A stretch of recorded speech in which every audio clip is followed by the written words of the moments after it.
Imana yarambwiye ngo nze mbwira abo babyeyi, abo bana banyu muri kohereza mu bihugu byo hanze, mu mahanga, haba Bugande, haba Kenya, haba nabonaga atari kure cyane ariko ntashake habe hafi cyangwa kure simbizi.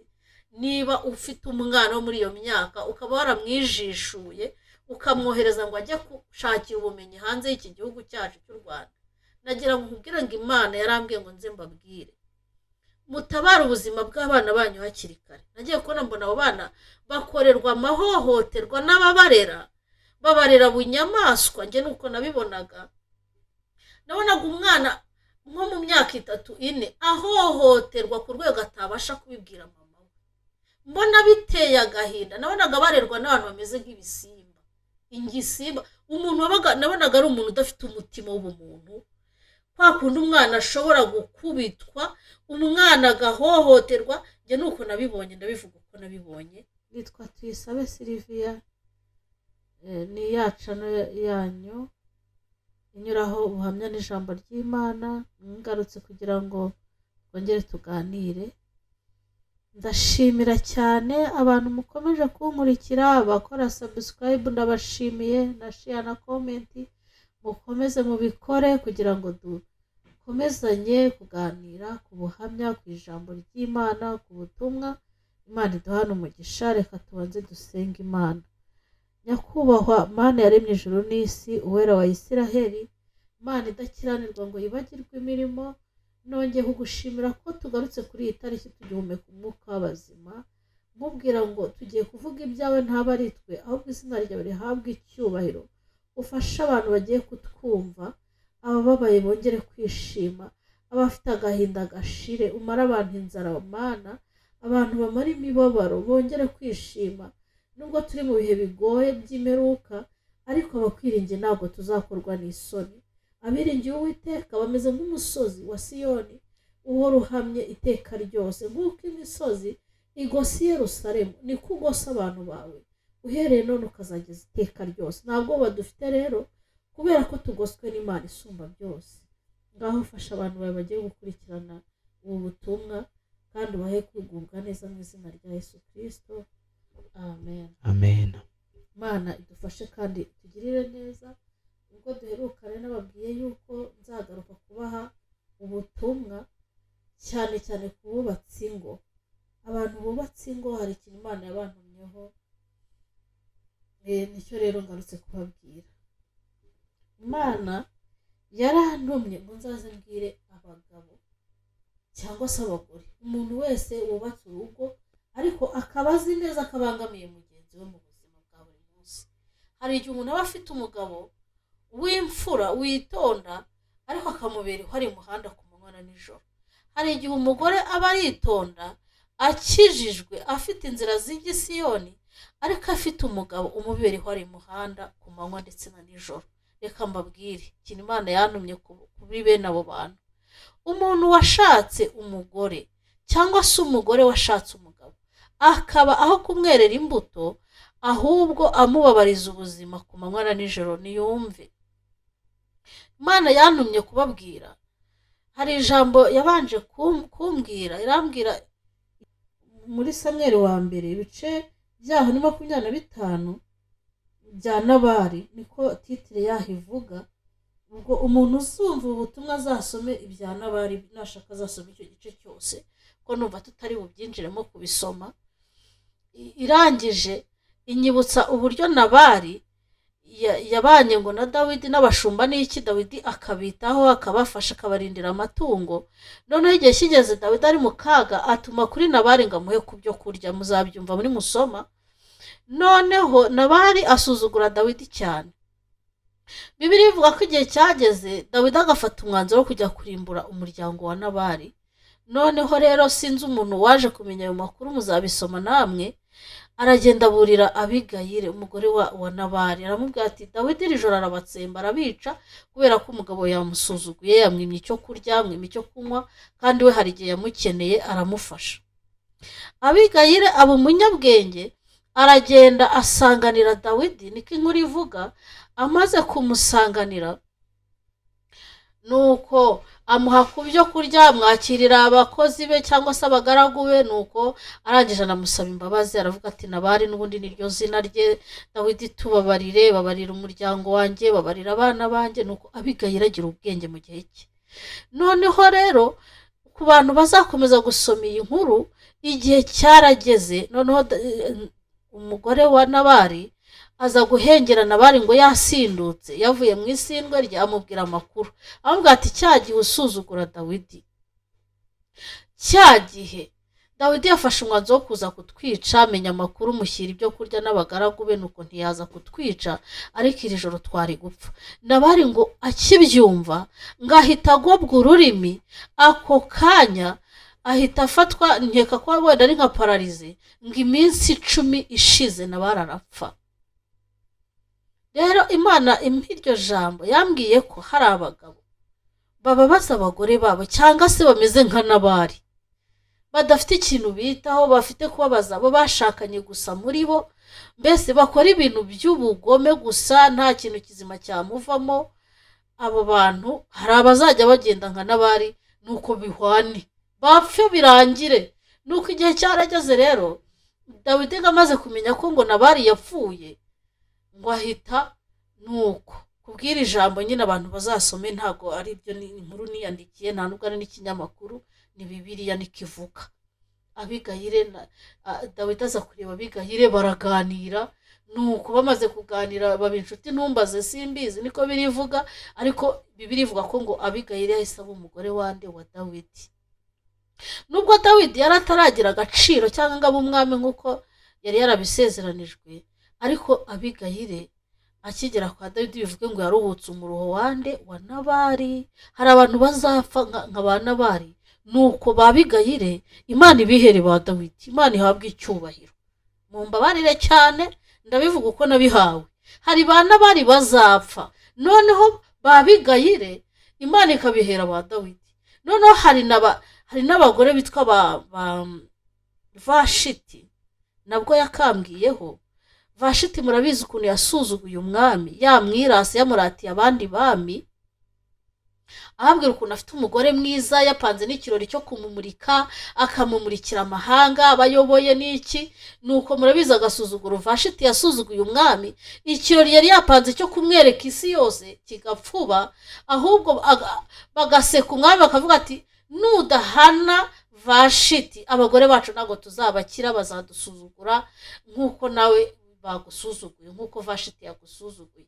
Murabizi ukuntu hahise haterana inama, bagatoranya mu bakobwa beza hakaboneka Esiteri, murabizi namwe. Noneho Esiteri ahita ajya mu mwanya wo gusimbura Vashiti. Ba Vashiti mwiyumve, hari ba Nabali hakabona ba Vashiti. Igihe rero cyarageze, hari Imana izatabara ba Esiteri, ariko ba Vashiti bakabihomberamo. Nagira ngo mbwira abagore birinde kuba ba Vashiti mu ngo zabo, mwirinde agasuzuguro, mwirinde guca amazi, reka mbyite gutya, abatware banyu mububahe. Niba umugabo akeneye kukwirata wimusuzugura, niba hari n'icyo witwaje gishyire hasi. Bosi ni bosi, ni umugabo n'uwo kubahwa, ntabwo ari ugusuzugurwa.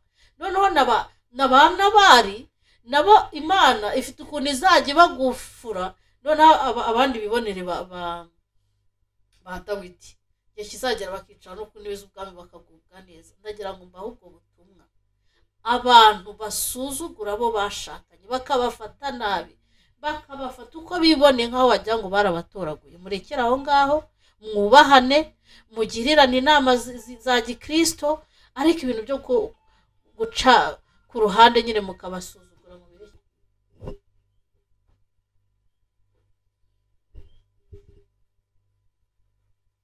Icyo rero nagira ngo ngire inama abashakanye, ni ukubahana, ni ugukundana. Niba nta kubana ku gihari, niba nta rukundo, ukagerageza bikanga, ukera imbuto ntibikunde, ibyo ukoze cyose ukagikora ariko ukabona nta kijyamo, ndagusaba gusenga gusa, nta yindi nama nakugira, kugira ngo Imana izagutabare nk'uko yatabaye Esiteri, izagutabare nk'uko yatabaye Abigayili.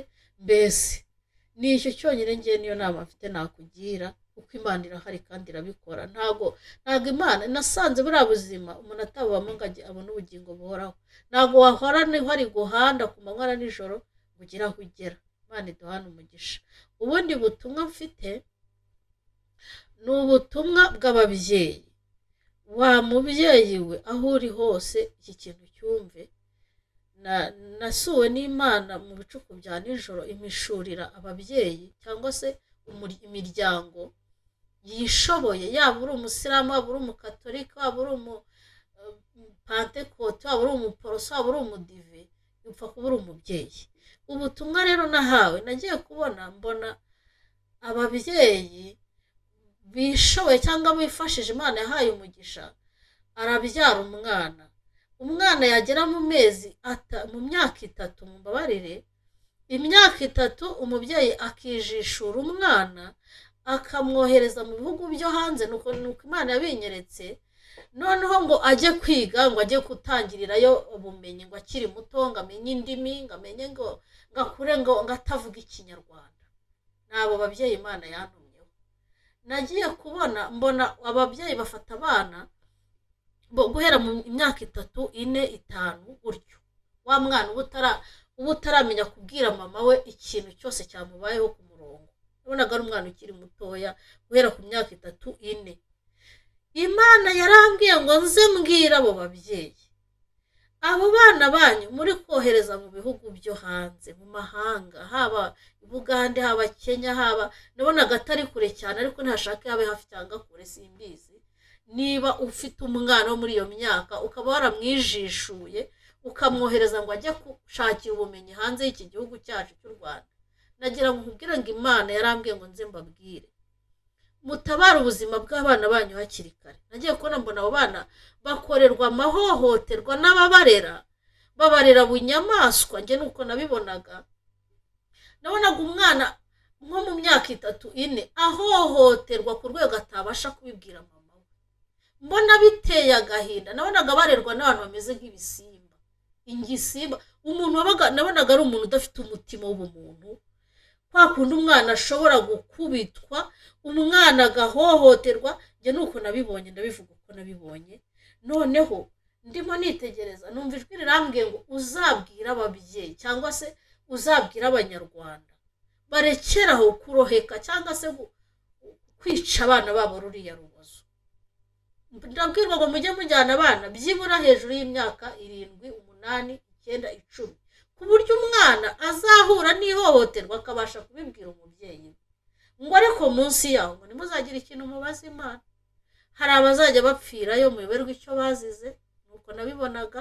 Igihe kirageze ngo umwana niba atararenza imyaka 5 mugumishe mu gihugu cye, yiga ibyo abanyarwanda biga, amenye ururimi rwabo, ntacyo bitwaye. Cyakora nubona afite ubwenge bwo kuzakubwira icyamubayeho, ni ukuri aba ari uzagenda ujye gushakira umwana wabundi bumenyi burenze. Ariko murekeraho kuroheka abana banyu bakiri batoya mu myaka 3 n'5, muburekere biga mu gihugu cyabo, naho hari ubumenyi mw'abantu umwe. Baburi hakiri kare ko ari uko nabibonaga. Sinzi niba hari ababyeyi kuko bajya bishishura abana b'imyaka 3, 4 ngo babajyanye kwiga indimi, ngo bakurire ngo hanze. Nimurekeraho.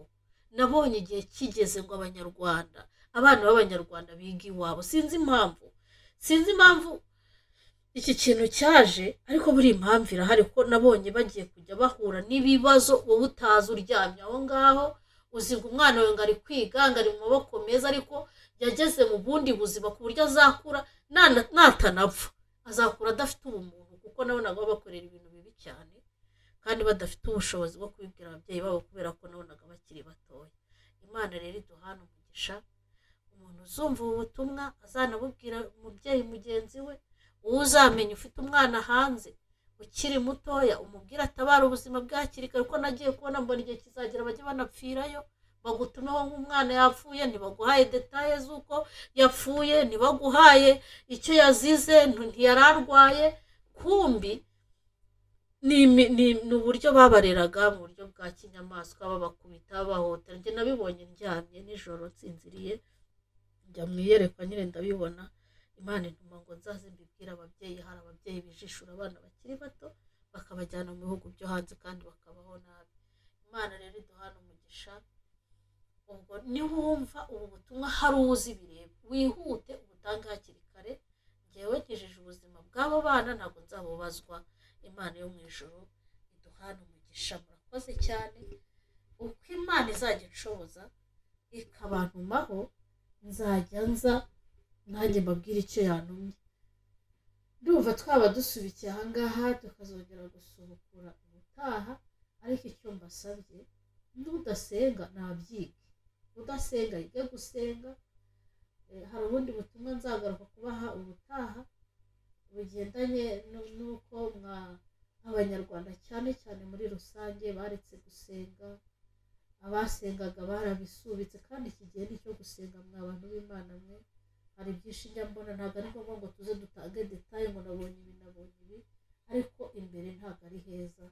Birabasaba gushinga ivi mugasenga Imana, mugasaba imitaka yo kwitwikira hari igihe imvura izaba nyinshi, mugasaba inkoni zo kwitwaza mu bunyereri hari igihe hagiye kunyerera, bikaba ngombwa ko umuntu yitwaza akabando. Tuzabigarukaho ubutaha. Imana yo mu ijuru iduhana umugisha. Murakoze cyane. Uwiteka Mana ya Aburahamu na Isaka na Yakobo, nsubitse nkubwira ngo ngwino mu gihugu cyacu ukiteho, uduhere igihugu amahoro, uduhere igihugu ubuzima. Dufite inzara nyinshi, abantu barashonje baha ibyo kurya, abantu babuze amahoro mu ngo. Ubake ingo kandi zikomere. Nyakubahwa Imana yaremye ijuru n'isi, utahe mu gihugu cyacu. Turifuza amahoro mu gihugu cyacu, turifuza umutekano muri iki gihugu. Turashaka kubaho dutuje, nta kajagari nta n'akavuyo. Utubanishe n'amahanga mu mahoro. Turifuza ko wataha mu gihugu cyacu tukumva ituze. Urakoze kuri Imana, kandi ukomeze wite no ku miryango, wite ku bana bakiri bato, wite ku bakuze, wite ku bakecuru n'abasaza. Mbese dushaka ububyutse mu gihugu cyacu bw'Umwuka Wera. Ni mu izina rya Yesu mbisabye nizeye. Urakoze.